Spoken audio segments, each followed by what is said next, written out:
Hello and welcome back to the world of biology by Sachin sir. We are studying the chapter Principles of Inheritance and Variations. In this chapter, we are discussing about the various genetic terminologies. The remaining genetic terminologies that we are going to study in this video. I drawn here the monohybrid cross, and with the help of monohybrid cross, we will study the remaining genetic terminologies. Monohybrid cross itself is one of the genetic term. Monohybrid cross, it is one of the genetic term. So what is the monohybrid cross? What is monohybrid cross? A cross between two pure parents differing in one pair of contrasting character is known as monohybrid cross. What is the monohybrid cross? A cross between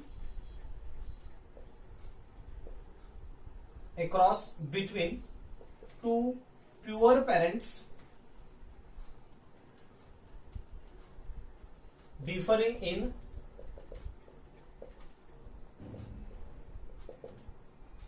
one pair of contrasting characters.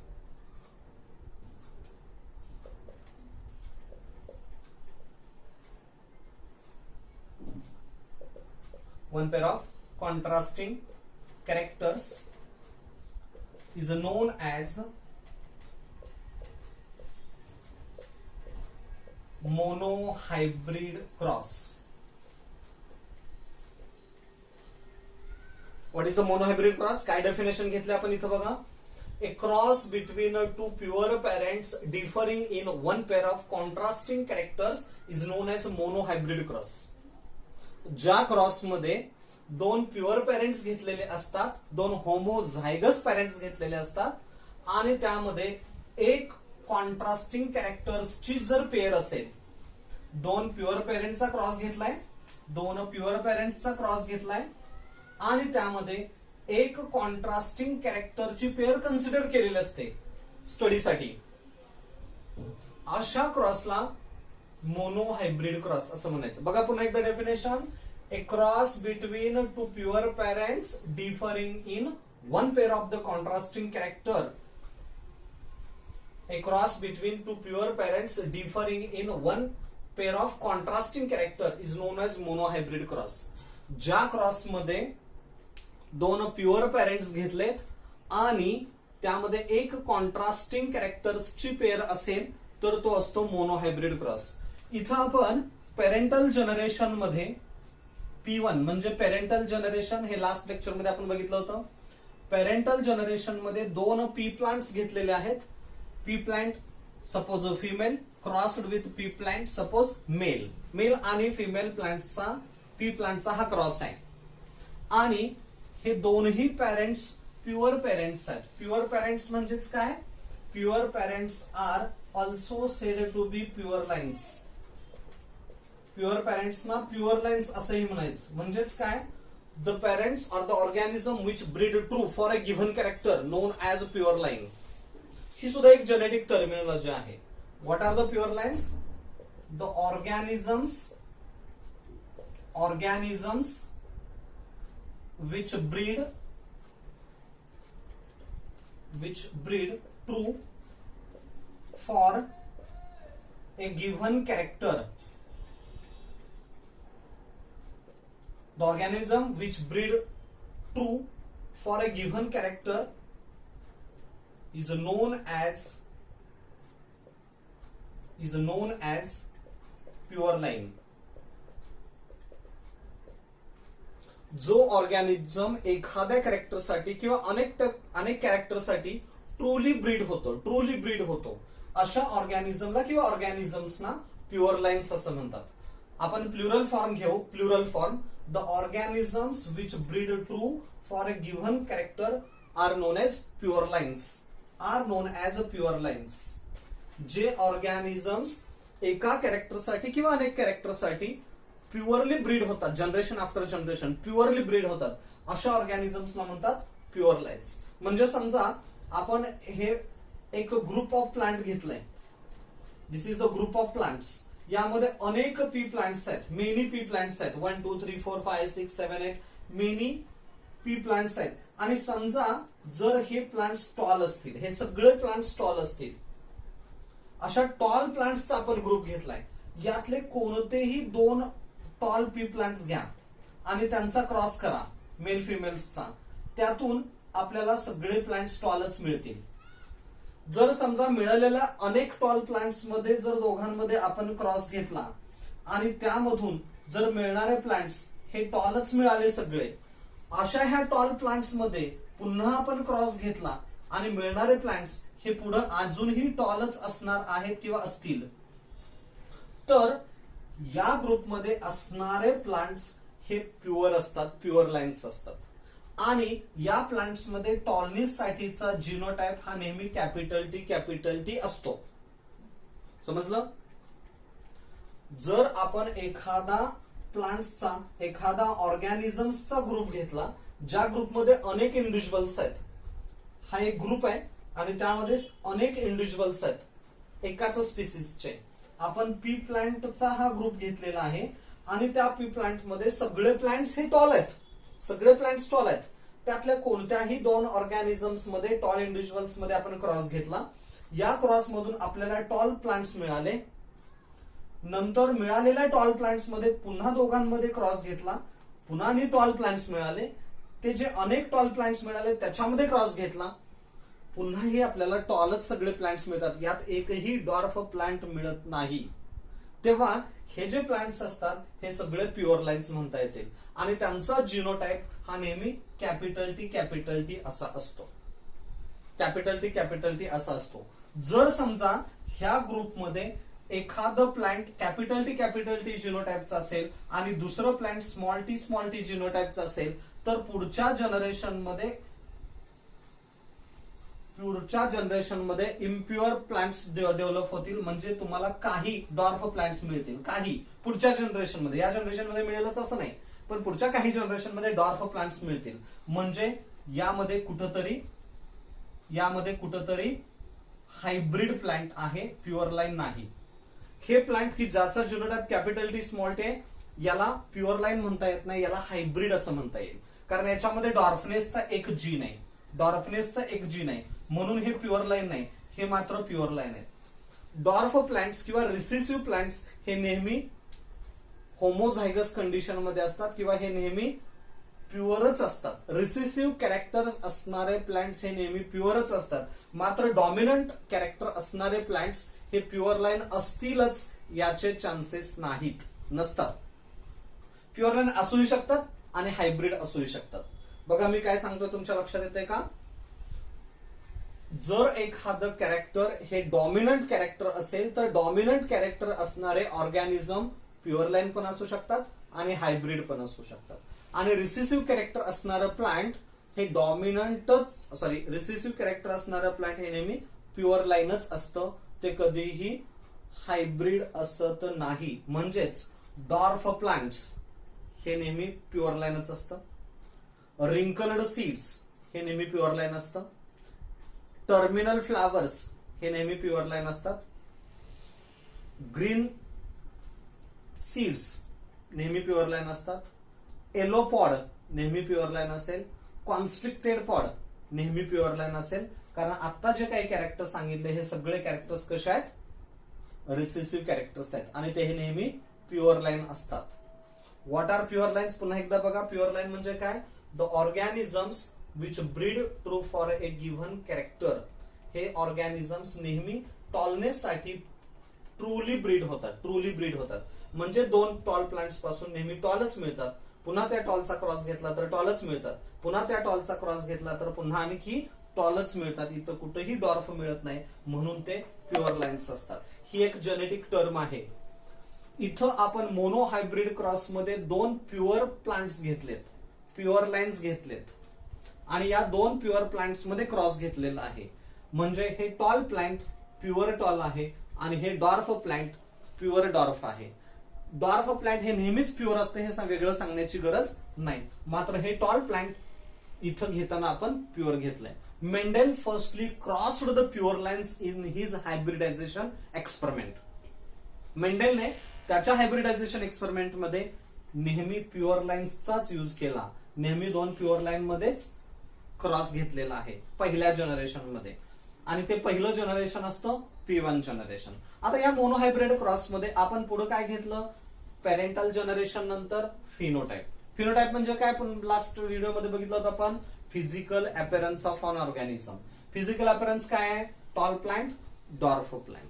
मग त्याचं genetic constitution काय घेतलंय, genetic constitution म्हणजे genotype, capital T, आणि या dwarf प्लांटचा genotype small T.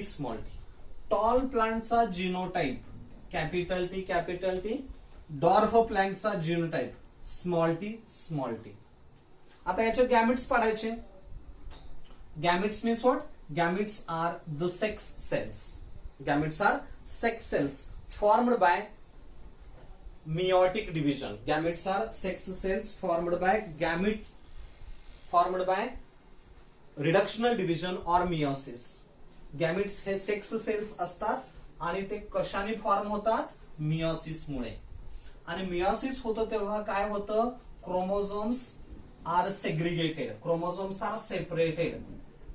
म्हणजे जर समजा एखादी डिप्लॉइड सेल असेल, इथं 46 क्रोमोझोम्स असणारी डिप्लॉइड सेल आहे, डिप्लॉइड सेल. आणि या सेलचं जेव्हा मियोसिस होतं, तेव्हा मियोसिस सेकंड नंतर 4 सेल्स फॉर्म होतात. इथं आपण 2 सेल्स दाखवू. मियोसिस झालं की chromosomal number gets reduced to half. क्रोमोझोम्सची संख्या अर्धी होते. यामध्ये 23 क्रोमोझोम्स येतात, यामध्ये 23 क्रोमोझोम्स येतात. म्हणजेच chromosomes are segregated, chromosomes are separated. इथं समजा या सेलमध्ये हे 4 क्रोमोझोम्स आहेत, 4 क्रोमोझोम दाखवलेत. 2 क्रोमोझोम एका सेलमध्ये येतात आणि दुसऱ्या सेलमध्ये राहिलेले 2 क्रोमोझोम्स येतात. आणि याच्यामुळे काय होतं, जीन्सचं सेग्रिगेशन होतं. समजा इथं कॅपिटल टी असे जीन्स आहेत, तर हे कॅपिटल टी एका सेलमध्ये येतो आणि स्मॉल टी दुसऱ्या सेलमध्ये येतो. लक्षात आलं का? समजा या क्रोमोझोम वरती कॅपिटल आर जीन असेल, इथं कॅपिटल आर जीन असेल, तर यावरती कॅपिटल आर येईल, इथं कॅपिटल आर येईल. टीच्या समोर येणार नाही. अर्थात 1-2 क्रोमोझोम्स वेगळे आहेत, तो भाग वेगळा. इथं बघा, हे 2 अलिल्स किंवा 2 जीन्स होमोलॉगस क्रोमोझोम वरती होते, ते सेपरेट होतात आणि 2 गॅमिट्स तयार होतात. हा एक गॅमिट, हा दुसरा गॅमिट. 2 गॅमिट्स फॉर्म झाले. दोन्ही गॅमिट्स आयडेंटिकल आहेत, सिमिलर आहेत. त्यामुळे आपण एकच गॅमिट घेतला, दुसरा गॅमिट घेण्याची गरज नाही. इथं 2 गॅमिट्स तयार होतात, स्मॉल टी, पण यामध्ये दोन्ही सारखे गॅमिट्स आहेत, त्यामुळे एकच घ्यायचा, दुसरा घ्यायची गरज नाही. ओके, तर हा मोनोहायब्रिड क्रॉस आहे. मोनोहायब्रिड क्रॉस म्हणजे काय, a cross between 2 pure parents differing in 1 pair of contrasting characters is called as monohybrid cross. Okay, आता हे 2 गॅमिट्सचं फ्युजन होतं फर्टिलायझेशन प्रोसेसनी. 2 गॅमिट्सचं फ्युजन होतं फर्टिलायझेशन प्रोसेसनी आणि तयार होतो हायब्रिड इंडिव्हिज्युअल. असे अनेक इंडिव्हिज्युअल्स तयार होतील. इथं ही जी जनरेशन आहे, या जनरेशनला म्हणायचं फर्स्ट फिलियल जनरेशन और F1 generation. First filial generation, this is one of the genetic term. ही एक जेनेटिक टर्म आहे. काय, फर्स्ट फिलियल जनरेशन. म्हणजेच काय, the organism which is developed by cross between 2 pure parents is called as hybrid. The organism or the progenies म्हणू आपण, progenies, कारण एकच तयार होणार नाही, अशा अनेक तयार होणार आहेत. आणि हा अनेक ऑर्गॅनिझम्सना काय म्हणतात, progenies. The progenies developed by cross between 2 pure parents differing in 1 or many contrasting characters. एक किंवा अनेक कॉन्ट्रास्टिंग कॅरेक्टर असलेल्या प्युअर पेरेंट मध्ये क्रॉस घेतल्यानंतर मिळणारे इंडिव्हिज्युअल्स म्हणजे F1 generation, first filial generation. आणि जर 2 प्युअर प्लांट मध्ये क्रॉस घेतल्यानंतर प्रोड्यूस होणारे इंडिव्हिज्युअल्स जे असतात ते हायब्रिड असतात. हायब्रिड का, कारण याच्यामध्ये ह्या इंडिव्हिज्युअल मध्ये टॉलनेसचा पण जीन आहे आणि डॉर्फनेसचा पण जीन आहे. यामध्ये टॉलनेसचा पण जीन आहे आणि डॉर्फनेसचा पण जीन आहे, म्हणून हा हायब्रिड. पण आता प्रश्न निर्माण होईल की हे प्लांट टॉल आहे की डॉर्फ आहे? हे प्लांट टॉल आहे का डॉर्फ आहे? जर कॅपिटल टी जीन असेल, जिनोटाइप असेल, तर ते प्लांट टॉल असतं. जर स्मॉल टी जिनोटाइप असेल तर ते प्लांट डॉर्फ असतं. पण कॅपिटल टी स्मॉल टी असे दोन जीन्स जर एकत्र आलेले असतील तर मग ते टॉल असेल, डॉर्फ असेल का मीडियम हाईटचं असेल? एकतर प्लांट टॉल असेल, एकतर प्लांट डॉर्फ असेल, किंवा ते मीडियम हाईटचं असेल. किंवा जर इथं या जनरेशन मध्ये अनेक प्लांट्स तयार झाले, समजा 100 प्लांट्स तयार झाले, तर त्यातले 50 प्लांट्स टॉल असतील, 50 प्लांट्स डॉर्फ असतील. जेव्हा मेंडलनी हा क्रॉस घेतला, मोनो हायब्रिड क्रॉस, ज्यामध्ये त्यांनी प्युअर टॉल प्लांट घेतलं, प्युअर डॉर्फ प्लांट घेतलं आणि त्याचा क्रॉस घेतला, तर त्याला काय अपेक्षित होतं? त्याला असं वाटलं की बाबा एक तर सगळेचे सगळे प्लांट्स इंटरमिजिएट हाईटचे होतील, मध्यम उंचीचे होतील, किंवा त्यामध्ये 50% प्लांट्स टॉल असतील आणि 50% प्लांट्स डॉर्फ असतील. But surprisingly Mendel found to be that all the plants were tall. मेंडलला असं लक्षात आलं की हे सगळे प्लांट्स हे टॉल आहेत. मग आता हे टॉल प्लांट्स का आहेत? हे टॉल प्लांट्स का आहेत? Because the allele T, the gene T is dominant. पुढची जेनेटिक टर्म आली बघा. फर्स्ट फिलियल जनरेशन आपण बघितलं. What is the first filial generation? The generation or the progeny is formed by a cross between two pure parents. दोन pure parent मध्ये cross घेतल्यानंतर ज्या progenies मिळतात त्या प्रोजनीजला म्हणायचं hybrids or first filial generation. आणि हायब्रिड म्हणजे काय? The organism which possess the jeans of the two parents. The hybrids means what? The organism which possess the genes of both parents which are differing in pair of contrasting character. Contrasting character असलेल्या पेरेंट्सचा प्रत्येक एक gene असलेला individual म्हणजे hybrid. Contrasting character असणं गरजेचं आहे. Tall plant असेल आणि टॉल प्लांट असेल आणि त्याच्यामधून जर जीन एकत्र आले तर हायब्रिड होणार नाही. टॉलचा कॅपिटल टी, ह्या टॉलचा कॅपिटल टी म्हणजे तो प्युअर लाईनच असेल. पण इथं स्मॉल टी आणि इथं कॅपिटल टी आहे, त्यातला एक जीन येतो आणि मग हा हायब्रिड होतो. व्हॉट इज डॉमिनंट हे आपण बघू. What is dominant?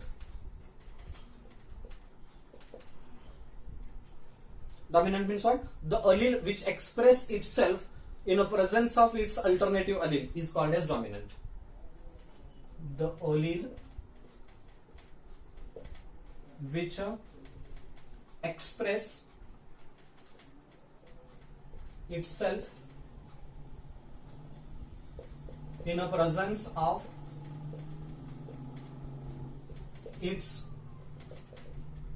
alternative allele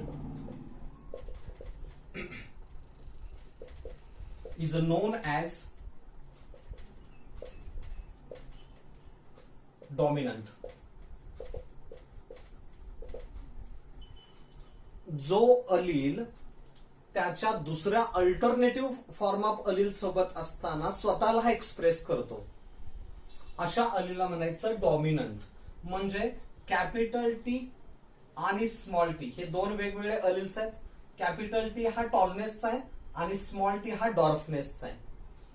जेव्हा कॅपिटल टी आणि स्मॉल टी हे दोघं एकत्रित येतात तेव्हा हे प्लांट टॉल असतं, डॉर्फ असत नाही.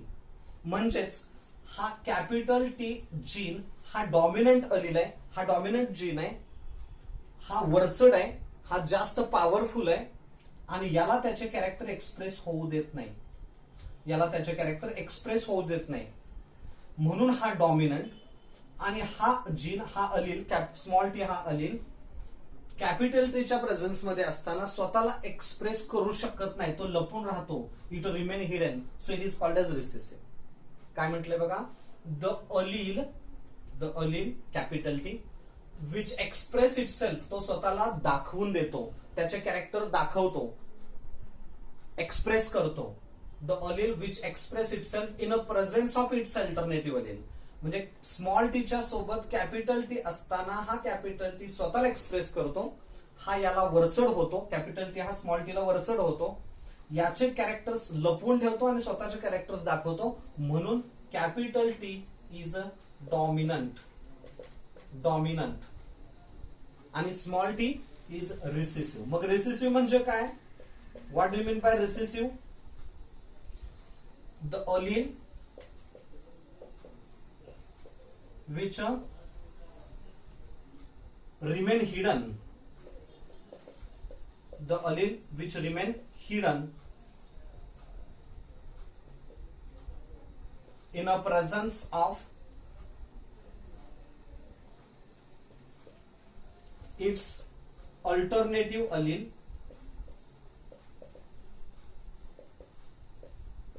is known as recessive. जो अलील त्याच्या अल्टरनेटिव्ह फॉर्म ऑफ अलील सोबत असताना स्वतःला एक्सप्रेस करू शकत नाही, तो लपून राहतो, अशा अलीलला रिसेसिव्ह अलील असं म्हणायचं. म्हणजे इथं स्मॉल टी हा असा अलील आहे की जो कॅपिटल टी सोबत असताना लपून राहतो. स्मॉल टी हा जीन कॅपिटल टी सोबत असताना लपून राहतो आणि म्हणून हा स्मॉल टी जीन जो आहे तो रिसेसिव्ह. हा रिसेसिव्ह अलील, रिसेसिव्ह जीन, आणि हा डॉमिनंट अलील, डॉमिनंट जीन. मग हा स्वतःला कधी एक्सप्रेस करतो? जेव्हा स्मॉल टी हे दोन अलील्स एकत्र येतात तेव्हा तो स्वतःला एक्सप्रेस करतो, म्हणजे ते प्लांट डॉर्फ असतं. So this is the reason, recessiveness is the reason when the two recessive alleles come together express themselves. आणि जेव्हा कॅपिटल टी दोघे एकत्र असतात तेव्हा ते प्लांट टॉल असतं. जेव्हा कॅपिटल टी स्मॉल टी हे दोन जीन्स एकत्र असतात तेव्हा ते प्लांट टॉलच असतं, मात्र हायब्रिड. आणि जेव्हा स्मॉल टी हे दोन जीन्स एकत्र येतात तेव्हा ते स्वतःला एक्सप्रेस करतं, ते प्लांट डॉर्फ असेल आणि म्हणून हे प्लांट हा जीन रिसेसिव्ह आणि हा जीन डॉमिनंट. ओके, म्हणजे आजच्या या लेक्चरमध्ये, या व्हिडिओमध्ये आपण कोणकोणत्या टर्म्स बघितल्या? Mono hybrid cross. What is the mono hybrid cross? A cross between two pure parents differing in one pair of contrasting characters is known as monohybrid cross. मग यानुसार तुम्हाला डायहायब्रिड क्रॉसची डेफिनेशन देता येईल. A cross between two pure parents differing in two pair of contrasting characters is called as dihybrid cross. दाखवा बरं dihybrid cross. A cross between two pure parents differing in two pair of contrasting characters is known as dihybrid cross. Definition आपण घेतोय. Dihybrid cross, a cross between two pure parents differing in two pair of contrasting characters is known as dihybrid cross. आता जर समजा आपण दोन P plants घेतले, ज्यामध्ये एक प्लांट आहे tall pea plant with round seeds. Plant tall आहे आणि त्याचे सीड्स कसे आहेत? राऊंड आहेत. दोन कॅरेक्टर्स घेतले ना. आणि याचा क्रॉस जेव्हा आपण करू dwarf pea plant with wrinkled seeds, तर हा होतो dihybrid cross. Tall plant with round seeds, दोन कॅरेक्टर्स आणि त्याचे कॉन्ट्रास्टिंग कॅरेक्टर, टॉलला कॉन्ट्रास्टिंग डॉर्फ आणि राऊंड सीडला कॉन्ट्रास्टिंग रिंकल्ड सीड, म्हणून हा होणार dihybrid cross. A cross between two pure parents differing in two pair of contrasting characters, so it is called as dihybrid cross. Dihybrid cross चा genotype तुम्हाला कसा लिहिता येणार सांगा बरं? जीनोटाइप कसा लिहिता येणार? कॅपिटल टी कॅपिटल आर हा जीनोटाइप होतो. आणि याचा genotype small T small r असा जीनोटाइप होणार. ओके, ट्रायहायब्रिड क्रॉस कधी होईल? A cross between two pure parents differing in three pair of contrasting characters. अशा दोन प्युअर प्लांट मध्ये क्रॉस की ज्यामध्ये 3 पेअर आहेत कॉन्ट्रास्टिंग कॅरेक्टरचे. Tall plant with round and yellow seeds. Plant tall pea plant with round and yellow seed. Round seed आणि yellow seed दोन वेगवेगळे कॅरेक्टर्स आहेत. त्यामुळे इथे 3 कॅरेक्टर झाले. Tall plant, round seed, yellow seed. Dwarf plant with wrinkled and green seeds. wrinkled and green seeds. मग याचा genotype कसा येईल? Capital T, capital T, capital R, capital R, capital Y, capital Y. तसं इकडे small T, small T, small R, small R, small y असे होते. हे recessive characters आणि हे डॉमिनेंट कॅरेक्टर. म्हणजे तुम्हाला डॉमिनेंट कळाली, रिसेसिव्हनेस समजलं. F1 generation, first filial generation. P1 parental generation. Phenotype physical appearance of organism. Genotype genetic constitution of organism. Gametes are the sex cells with half number of chromosomes and unpaired genes. Only one gene. Pair मधला एक gene येणार त्याच्यामध्ये. Gametes are the haploid sex cells produced by meiosis or reductional division, and they contain only one set of chromosome with unpaired alleles or the genes. Okay. First filial generation, the progeny is formed by a cross between two pure parents differing in one or many pair of contrasting characters. ज्या progenies दोन pure parents मध्ये cross घेतल्यानंतर मिळतात त्या progenies first filial generation. मग F2 generation म्हणजे काय? हे F2, the progeny is formed by a cross between F1 hybrids. F1 hybrid मध्ये क्रॉस घेतला. F1 hybrid into F1 hybrid. तर यापासून ज्या प्रोजेनीज मिळणार आहेत त्या F2 जनरेशन. इथं आपण हे F2 जनरेशन मांडलंय. काय केलंय? पेरेंटल जनरेशन 2 घेतलं. त्यामध्ये F1 hybrid female cross with F1 hybrid male. बघा इथं parental generation 1 pure pea plant female male. इथं काय घेतलं? पेरेंटल जनरेशन 2 आणि त्यामध्ये F1 हायब्रिड हा जो आहे इंडिव्हिज्युअल तो घेतलाय. F1 hybrid female cross with F1 hybrid male. आता हे सगळे F1 हायब्रिड स्टॉल आहेत. त्यामुळे फिनोटाइप काय आला? Phenotype tall, phenotype tall. Tall plant cross with tall plant. पण हे टॉल प्लांट फिमेल आहे, हे टॉल प्लांट मेल आहे. ओके. आता त्याचे जिनोटाइप्स लिहा. हे tall plant genotype capital T small T, हे tall plant capital T small T. Okay. Gametes पाडा. मगाशी आपण घेतलं होतं की कॅपिटल टी याचे 2 गॅमिट्स मिळतात. एक कॅपिटल टी, दुसरा कॅपिटल टी. स्मॉल टी याचे गॅमिट्स मिळतात. एक स्मॉल टी, दुसरा स्मॉल टी. दोन्ही आयडेंटिकल असतात त्यामुळे विचारात घेताना आपण एकच घेतला विचारात. 2 घ्यायची गरज नाही. पण इथं गॅमिट्स 2 मिळणार. हा एक वेगळा गॅमिट आला, हा एक वेगळा गॅमिट आला, हा एक वेगळा गॅमिट आला, हा एक वेगळा गॅमिट आला. गॅमिट्स लिहित असताना मी ते राऊंड मध्ये घेतलेत. कोणताही गॅमिट राऊंड मध्ये लिहायचा. का राऊंड मध्ये घ्यायचा? तर कन्फ्युजन होत नाही. इथं कन्फ्युजन होणार नाही कारण एकच आलेलं आहे. पण याच्यामध्ये जर तुम्ही गॅमिट्स पाडले तर यात गॅमिट्स पाडा. Capital T, capital R, capital Y एक गॅमिट होईल. दुसरा gamete capital T, capital R, capital Y असा होईल. Small T, small R, small Y असा होईल. Small T, small R, small Y असा गॅमिट होईल. असे जर गॅमिट्स लिहिले तर कन्फ्युजन होणार की नाही? कन्फ्युजन होऊ शकतं. आणि म्हणून त्याच्यावरती आपल्याला राऊंड जर केले तर तो गॅमिट त्याची स्पेसिफिक आयडेंटिटी होते. म्हणून राऊंड मध्ये गॅमिट्स लिहायचे नेहमी. Gametes are written in circle. Okay. हे गॅमिट्स मिळाले. आता by Punnett square we can cross them. आता हे 4 आहेत. चारीचा क्रॉस कदाचित क्रॉस मल्टिप्लिकेशन करता येऊ शकतो. ह्याचा क्रॉस दाखवता येऊ शकतो. Capital T, small T, capital R, small R. हा cross sorry capital T, small T याचा क्रॉस आपल्याला असं दाखवता येईल. हा याच्याशी क्रॉस केला, नंतर हा याच्याशी क्रॉस केला. एकदा याचं आणि याचं लग्न लावलं पुन्हा याचं आणि याचं लग्न लावायचं. ओके, पुन्हा हा याच्याशी क्रॉस केला, आता याचं हा बिन लग्नाचा आहे अजून, याच्यासोबत लग्न लावायचं आणि दुसऱ्यांदा नाही पटत त्यांचं, मग पुन्हा याचं याच्याशी लग्न लावायचं. असं हे कॉम्बिनेशन आहे, क्रॉस मल्टिप्लिकेशन म्हणून आपण त्याला.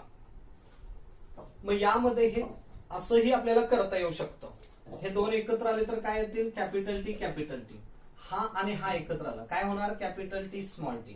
हा आणि हा एकत्र आला, small T capital T, small T capital T. पण अरेंजमेंट रॉंग आहे, असं लिहायचं नाही. पहिल्यांदा स्मॉल टी लिहायचं नाही, कारण स्मॉल टी हा रिसेसिव्ह आहे, तो पुढे आला पाहिजे. कॅपिटल टी हा डॉमिनंट आहे, अगोदर आला पाहिजे. म्हणून लिहिताना कॅपिटल टी स्मॉल टी असाच लिहायचा आणि इथं स्मॉल टी असंही लिहू शकतो किंवा या पद्धतीनं. हे मेलचे गॅमेट्स इकडे घेतलेत आपण आणि फिमेलचे गॅमेट्स इकडे घेतलेत. फिमेलचे gamete capital T small T, मेलचे gametes capital T small T. हे समजा फिमेलचे गॅमेट्स आहेत, हे समजा मेलचे गॅमेट्स आहेत. असंही करू शकतो, असंही करू शकतो. पण समजा गॅमेट्स जास्त असतील, 4 असतील वेगवेगळे, डायहायब्रिड क्रॉस मध्ये गॅमेट्स जास्त होतात, तर हे शक्य नाही आपल्याला.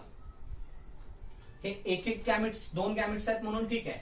समजा गॅमेट्स असे असतील, इथं दाखवतो, समजा गॅमेट्स असे असतील, capital T capital R, capital T small R, capital T capital R, capital T small R, small T capital R आणि small T small R. Dihybrid cross मध्ये आपल्याला असं घ्यावं लागतं. आणि याचा क्रॉस समजा capital T capital T capital R, capital T small R, small T capital R, small T small R. याचा क्रॉस घेता येईल का आपल्याला याप्रमाणे, नाही. म्हणून यासाठी काय यूज करतात, Punnett square. Punnett square. What is the Punnett square? The square or the diagram which is used to represent possible crosses between the male and female gametes. The chart or the square or the diagram. Me 3 words वापरतो. A chart, a square or the diagram which is used to represent the possible combination of the gametes. गॅमेट्सचं possible combination दाखवण्यासाठी, गॅमेट्सचं possible combination दाखवण्यासाठी जो chart use केला जातो किंवा जी diagram use केली जाते त्याला म्हणता येईल पनेट स्क्वेअर. डेफिनेशन लिहितो, ए chart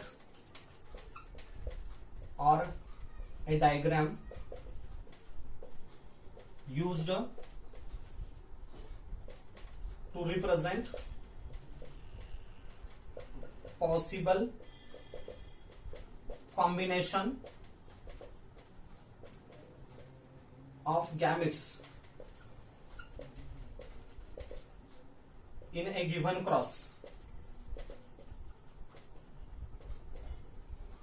A chart or a diagram used to represent possible combination of the gametes in a given cross. एखाद्या क्रॉस मध्ये गॅमेट्सचे पॉसिबल कॉम्बिनेशन दाखवण्यासाठी जी डायग्राम ड्रॉ केली जाते त्या डायग्रामला म्हणायचं पनेट स्क्वेअर और checker board method. It is also non as checker board method. यालाच checkered board method असंही म्हणतात. ओके, मग आता ह्या पॉसिबल गॅमेट कॉम्बिनेशन घेतलं, कॅपिटल टी इथं आले, हा कॅपिटल टी आणि हा स्मॉल टी इथं घेतला, तर कॅपिटल टी स्मॉल टी आणि स्मॉल टी इथं. हे प्लांट टॉल असेल, हे प्लांट टॉल असेल, हे प्लांट टॉल असणार आहे, हे प्लांट डॉर्फ असेल. स्मॉल टी एकत्र आले त्यामुळे डॉर्फ. आणि हे 3 टॉल, 3 इंडिव्हिज्युअल्स टॉल मिळाले, 3 आणि 1 इंडिव्हिज्युअल डॉर्फ मिळाला, डॉर्फ. म्हणून हा जो रेशो असतो 3:1, this is the phenotypic ratio. Phenotypic ratio. Phenotype किती रेशो मध्ये आहेत? that is the phenotypic ratio. इथं आला 3:1. प्रत्येकाची क्रॉसमध्ये वेगवेगळं असेल. आता जिनोटाइप्स बघा, कॅपिटल टी एकच इंडिव्हिज्युअल आहे. कॅपिटल टी स्मॉल टी दोन इंडिव्हिज्युअल्स आहेत. इथे एक आहे, इथे एक आहे, दोन इंडिव्हिज्युअल्स आहेत म्हणून ते दोन घेतले. आणि स्मॉल टी हे इंडिव्हिज्युअल्स एक आहे. म्हणजे 1:2, 2:1. दिस इज द जिनोटायपिक रेशो. हा काय होतो? Genotypic ratio. ओके,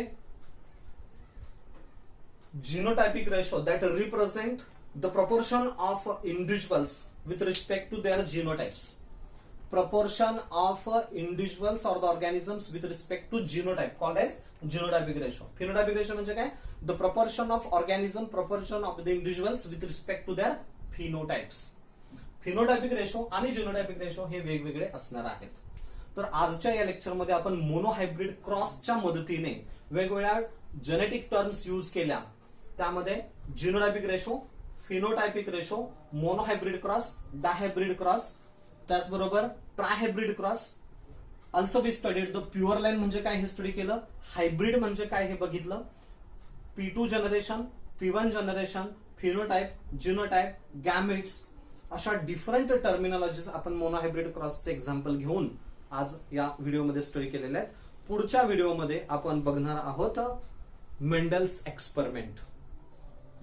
एक्सपेरिमेंट आणि अजून काही जेनेटिक टर्मिनॉलॉजी जर शिल्लक राहिलेल्या असतील तर त्या पुढच्या लेक्चरमध्ये आपण मेंडल्स एक्सपेरिमेंट स्टडी करत असताना त्यामध्ये आपल्याला त्या स्टडी करता येतील. ह्या टर्मिनॉलॉजीज अनेक ठिकाणी म्हणजे अगदी मॉलिक्युलर बेसिस ऑफ इनहेरिटन्सच्या चॅप्टरमध्ये सुद्धा आपल्याला स्टडी करता येणार आहेत. ओके, मला वाटते आजच्या या लेक्चर मधले बरेचसे अस्पेक्ट्स तुम्हाला समजलेले असावेत. जर हा व्हिडिओ आवडला तर नक्की शेअर करा, कॉमेंट करा आणि चॅनेलला सबस्क्राईब करा. थँक्यू.